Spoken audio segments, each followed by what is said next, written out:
नमस्कार, मेरे चैनल में आपका स्वागत है। आपने मेरा चैनल अब तक सब्सक्राइब नहीं किया है तो आप मेरा चैनल सब्सक्राइब कर सकते हैं और वीडियो को लाइक शेयर करना बिल्कुल भी ना भूलें। श्री गणेशाय नमः। संकष्टी चतुर्थी व्रत कथा।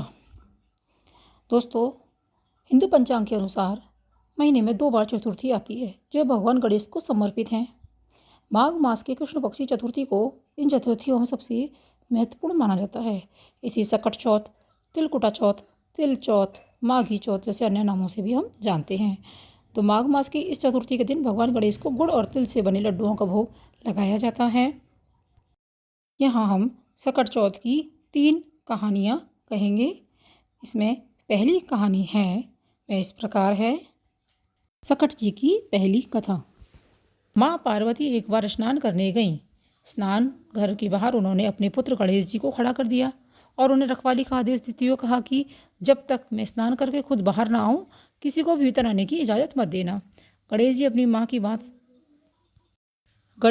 माँ की बात मानते हुए बाहर पहरा देने लगे। उसी समय भगवान शिव माता पार्वती से मिलने आए, लेकिन गणेश भगवान ने उन्हें दरवाजे पर ही कुछ देर के लिए रुकने को कहा।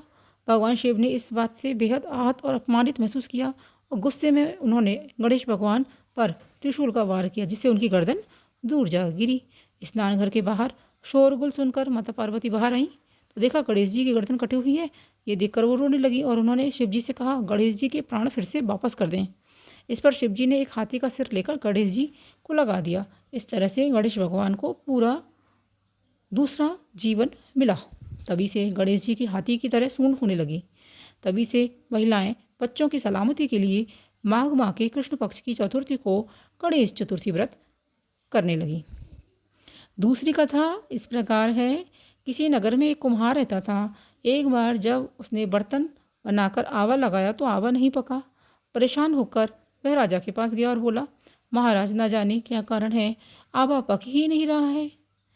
राजा ने पंडित को बुलाकर कारण पूछा। राज पंडित ने कहा, हर बार आवा लगाते समय एक बच्चे की बलि देने से आवा पक जाएगा। राजा का आदेश हो गया।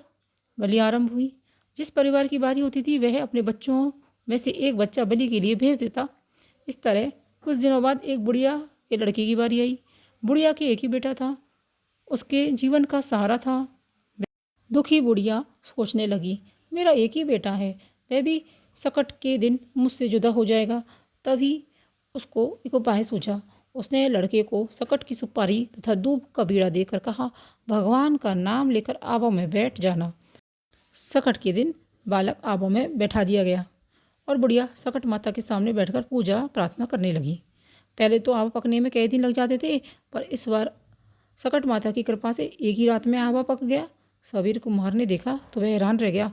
आवा पक गया था और बुढ़िया का बेटा जीवित व सुरक्षित था। सकट माता की कृपा से नगर के अन्य बालक भी जी उठे। यह देख नगरवासियों ने माता सकट की महिमा स्वीकार कर ली और तब से आज तक सकट माता की पूजा और व्रत का विधान चल आ रहा है। सकट चौथ की तीसरी कथा। बुढ़िया माई की कहानी। एक बुढ़िया थी, वह बहुत ही गरीब और दृष्टिहीन थी। उसके एक बेटा और बहू थे। वह बुढ़िया सदैव गणेश जी की पूजा किया करती थी। एक दिन गणेश जी प्रकट होकर उस बुढ़िया से बोले, बुढ़िया माँ, तू जो चाहे सो मांग ले। बुढ़िया बोली, मुझसे तो मांगना नहीं आता, कैसे और क्या मांगूँ। तब गणेश जी बोले, अपने बेटे बहू से पूछ कर ही मांग ले। तब बुढ़िया ने अपने बेटे से कहा, गणेश जी कहते हैं तू कुछ मांग ले, बता मैं क्या मांगूँ। पुत्र ने कहा, माँ तू धन मांग ले। बहू से पूछा तो बहू ने कहा, नाती मांग ले। तब बुढ़िया ने सोचा कि ये तो अपने अपने मतलब की बात करती हैं। अतः उस बुढ़िया ने पड़ोसियों से पूछा तो उन्होंने कहा, बुढ़िया तू तो थोड़े दिन की जिएगी, क्यों तू धन मांगे और क्यों नाती मांगे, तू तो अपनी आंखों की रोशनी मांग ले, जिससे तेरी जिंदगी आराम से कट जाए। इस पर बुढ़िया बोली, यदि आप प्रसन्न हैं तो मुझे 9 करोड़ की माया दें, निरोगी काया दें, अमर सुहाग दें, आंखों में रोशनी दें, नाती दें, पोता दें और सब परिवार को सुख दें और अंत में मोक्ष दें।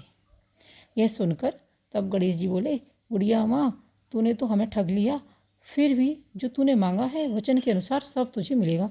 यह कहकर गणेश जी अंतर्ध्यान हो गए और उधर बुढ़िया माँ ने जो कुछ मांगा वह सब कुछ उसे मिल गया। गणेश जी महाराज, जैसे तुमने उस बुढ़िया माँ को सब कुछ दिया वैसे ही सबको देना।